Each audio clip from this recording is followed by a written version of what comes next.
Can't drop this mic. It's attached. I'll put that back. Careful, it's fragile.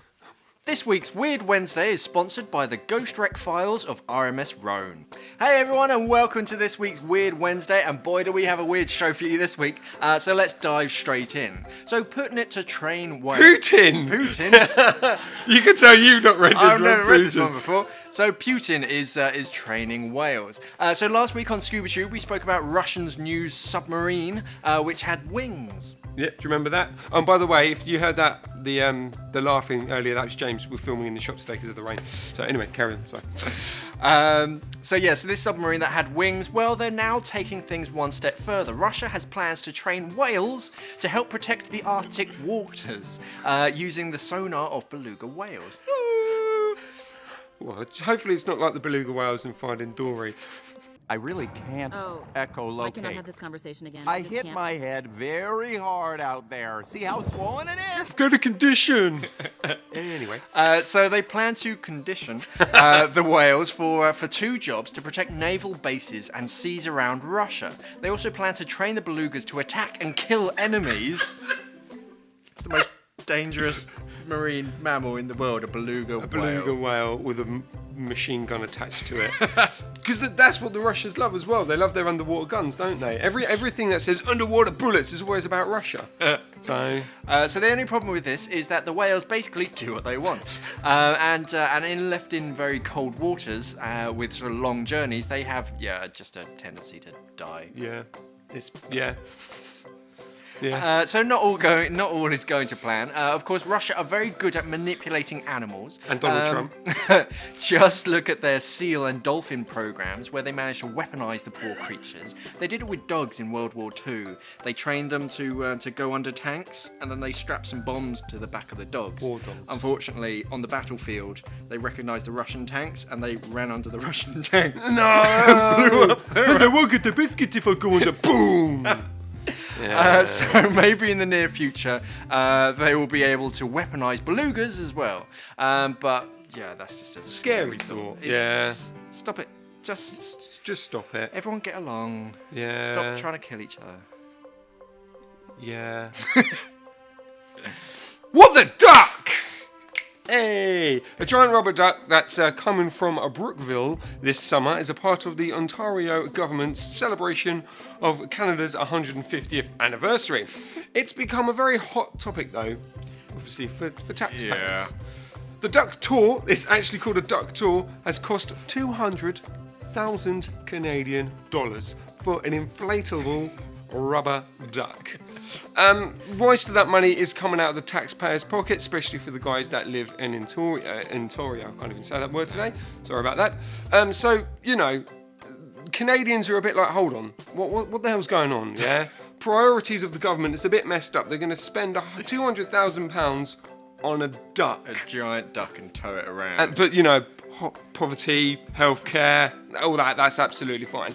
And a lot of people are actually really annoyed. Can you scroll up, please? Thank you. They're annoyed that the fact that the 250 anniversary is popular, but what's it actually got to do with a duck? Yeah, it's not their national bird. No. It's just a giant rubber duck. I mean, the duck's massive. It's 61 foot long. It's going to be in the waters from the August the 10th to the 13th. So, 3 days, 200 grand. Even the Tourism, Culture and Sports Minister of Canada has gone on record saying stop focusing on the duck because she thinks it's, a much to do about nothing. So literally, a bit of a waste. It's a complete and utter waste. I mean, don't get me wrong, it looks cool. A massive inflatable duck. I mean, it's because of this story now we have a duck thumbnail for Weird Wednesday with the Thug Life sunglasses with a cigarette coming out. Because, we can. But $200,000 for a duck. Nah, they could have done a lot more with that. Yeah, and again, like people are saying, our taxes are paying towards this. What has it got to do with Canada's 150th birthday? I mean, it's arts. Oh, sorry.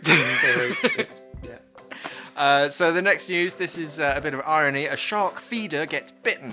funny this. A Florida captain who's infamous for feeding sharks. Infamous or famous? He's famous. He's famous. They kind of mean the same thing, but infamous is a bit more bad. Yeah. Well, it depends. He's bad in the eyes of the government. So basically, this guy feeds sharks with his bare hands. He's got bare hands. Feeds it with his bare hands, and funnily enough, he's been bitten. The captain in question, called Jordan, was teaching a class of people not to be afraid of sharks, and how film and media have painted them in a bad way, which is true. They have. Yeah. Ever since Jaws, that's put sharks in a very bad light. Every year Shark Week comes around, it paints them in an even worse Well, we all light. know they're cuddle bunnies. Yeah. But unfortunately, he got his hand bitten off. So he was in a nice class saying, they're friendly. Ow. Does anyone have a plaster? So he had to undergo reattachment surgery, to which seems to have gone well. Good for him. Touch wood. Yeah. Hopefully. This isn't the first time Jordan has gotten into hot water, though. Pardon. In 2015, he was fined $1,500 and 100 hours of community service for illegally feeding sharks in Florida's waters. That's, just ironic. Yeah, losing your hands. These sharks are lovely, which they are. You know, he's been doing this for years, apparently. Years. And then he's got he's teaching some kids or some people about, shark awareness. And now they're completely and utterly mortified. Has anyone got any ice? As it's flapping around. Do you reckon it was just on like one bit of skin? It's just like... All the dinosaurs feared the T-Rex. Oh my god, yeah. So before we jump into the next story, I just want to talk about James and our great scrolling technique. Just want to talk about his chair today. That's why. Talk about the newest Simply Scuba product that just hit stocks on Friday. Of course, it's our new premium mask case. It's a compact, rigid case with a soft padding liner with secure zip closure. It'll protect your dive mask from impact as well as any twisting that can occur during transport or storage. So this is basically much prettier than just that plastic box that you get as standard. Yeah. Half of them, the lid just pops off anyway. This is a bit more... Yeah, it's rigid. I mean, you obviously have the awesome Simply Scuba soft pouch, which is good. But if you just want something, especially if you spent, I don't know, like £100+ on a mask. Yeah. For the whatever it is, £15 for the case. It's going to just protect it even more. Yeah. It's a great thing to have, definitely. It even has a ventilated bottom to allow moisture to dissipate. So even if your mask isn't completely dry, put it in and it'll allow it to air dry, so just mold doesn't grow. Yeah, it's cool, man. It's cool. Sorry about the noise, Gary, the manager of the shop's just come in. Can you say hello, Gary? Cool, thank you. So, caught with your pants down, Mark? Nope. No? Okay, cool. So, a head football coach in Florida has come into a lot of heat recently. So, a picture went viral of a, naked man lying on top of a dead shark. And the picture looks like this chap called Jen McEwen. I do apologise if I said that wrong. Ewan. I'm just going to call him Jim. Jim Mook. Yeah, Jim. With Jim. Anyway, he's a highly regarded coach in Florida, for the football team, which is rugby, whatever it is. What, the Florida Dolphins? Yeah, I don't know. Yeah, but it's not. It's Miami our football's not. Oh, soccer. Their football, yeah, but it's not soccer, but it's their football. Yeah. Anyway, Yeah. Jim's a family man, and he's one of the best football coaches and highly regarded in Florida. And when this image obviously popped up on the internet, he got an onslaught of negativity.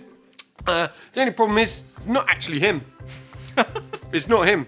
So, the day and age where people see something on Facebook, put two and two together. Oh my God! Yeah, so literally they had, people were calling him out on it. They were asking him to step down from his job just because of this picture. And he's just like, no. It's not even me. It's not even me. It was like, literally, it's just like, you had to use your extractor, like, blah, blah, blah, blah, blah. You should do this, this is appalling. I thought you were a family man. What are your children saying? It's just like, it's not me. It's generally, it's our generation, the internet happy, what do they call them? The keyboard warriors. Keyboard warrior, man. They just believe what that program TMZ says, don't question it, and think that they're right. Whether in the actual person is actually saying, it's not me. I mean, it got so bad that, just basically Jim's just like, do you know what, whatever, I'm just going to shrug this off. And he's been getting personal attacks. again, still obviously on his social media, on his Twitter, but Yeah. you know, he's obviously reporting that to the relevant, Yeah. can't even say that word, authorities as well. But like, it's just weird. Like, okay, the picture's weird, and a naked man on a shark, dead Yeah, shark that he on the caught back is of a boat. Yeah, and apparently the picture, again, I don't really follow American football or whatever, so I don't know if it is, but apparently it's very close to the image. But then the image quality is not amazing, so it's weird because the guy's naked on. I mean, why would you do that in the first place? Definitely. Yeah, like, their skin's like sandpaper. yeah. Oh yeah. Maybe he had an itch. Oh, got to get the layer of dead skin on the front. Yeah, that'll do. So moving swiftly on. Faceless fish and chips, anyone? Yummy. Scientists exploring the deep sea abyss have come across a new type of fish, one that doesn't have a face. Alright. So last weekend, a crew dragged nets through the water of Jarvis Bay and popped up with this fish. Officials went on record saying finding this fish is awesome. Yeah. It's awesome. Like, literally, it was an official document. It's like, yeah, this is awesome. Wicked. Well, every time they go down, they find like 60 new species or some And ridiculous number. What they can do, as well as loads of like driving plate number plates, so then that can go in recycling. Win-win. So they feel very fortunate finding it. The fish, in fact, does have eyes. It's just that they're teeny, very tiny. Because obviously it's deep sea, so it There's doesn't no need light, there's no point. You either have massive eyes to get any kind of light or just nothing. No. It's What's got the point? there's a little cane though. He had that. So the plan is now to study the fish and how it manages to live in the deep waters off Australia. Yeah, because it didn't have any of the key features like fins and stuff. Like, it was very, like, with the pictures. I mean, the pictures are probably grainy. Hopefully you can actually see it. I don't know how I'm going to resolve that issue when I edit this, but yeah, it just kind of looks like a bit of a grey blob. So they normally have like antennas and like big, like, Yeah, something. So they're studying how it can actually survive under there. So yeah, interesting. Does it? Anyway, have you ever posted? I do apologise about that. Have you ever posted a letter underwater, Mark? No. No? So a fresh article over at the Travelling Mag has pinpointed 4 amazing locations around the world where you can actually go diving and post letters. So the post boxes are, I'm going to probably need help for saying all of these, in Susumi in Japan, the Hideaway Island in Vanuatu, I was totally wrong on that one, and Visual in Norway, oh, and there's another one, and Layang in Malaysia. Cool, I'm totally on the spot with those ones. I'm on it today.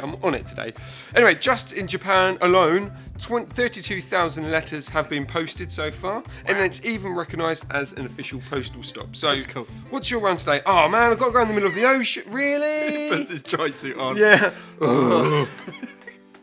God, I don't get paid enough for this. Anyway, the post box in Malaysia is the deepest post box in the world, standing under 40 metres of water, so that's pretty deep. Yeah, you have to do a deco stop coming back up.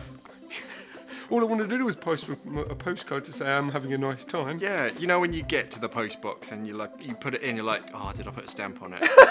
You've got that like 5-minute stop. It's kind of like, oh, I did. No, I didn't. No.